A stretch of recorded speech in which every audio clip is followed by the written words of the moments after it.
Welcome to Krishnakashi Punewali channel. శనగబేల పాయసం కోసం శనగబేలు నానబెట్టాల్సిన పని లేదండి, డైరెక్ట్గా వేయాలి.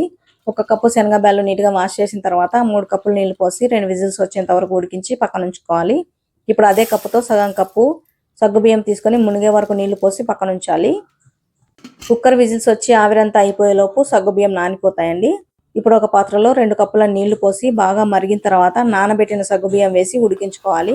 వేడి నీళ్ళలోనే వేయాలండి, చల్ల నీళ్ళలో వేస్తే సగ్గుబియ్యం పేస్ట్ అయిపోతాయి. అవి ఉడికేలోపు 2 కప్పుల బెల్లానికి 1 కప్పు నీళ్లు పోసి ఉడికించకూడదండి, జస్ట్ బెల్లం కరిగేంత వరకు వేడి చేయాలి.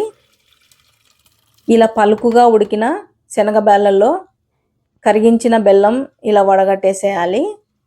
60% దాకా ఉడికించిన సగ్గుబియ్యం నీళ్ళు కూడా పోసేసి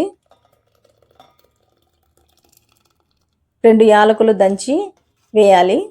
20 నిమిషాల పాటు బాగా ఉడికించాలి.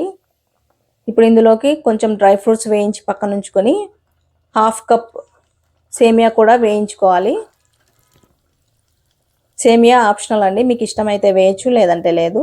కొంచెం చిక్కదనం వచ్చి టేస్ట్ వస్తుందండి సేమియా వేయడం వల్ల. 1 కప్పు పాలు పోసి కొంచెం మరిగిన తర్వాత వేయించుకున్న సేమియా కూడా వేసేసి సేమియా ఉడికిన తర్వాత డ్రై ఫ్రూట్స్ వేసి దించేయడమే అండి. రాయలసీమలో బేల పాయసం స్పెషల్ అండి. Thank you for watching.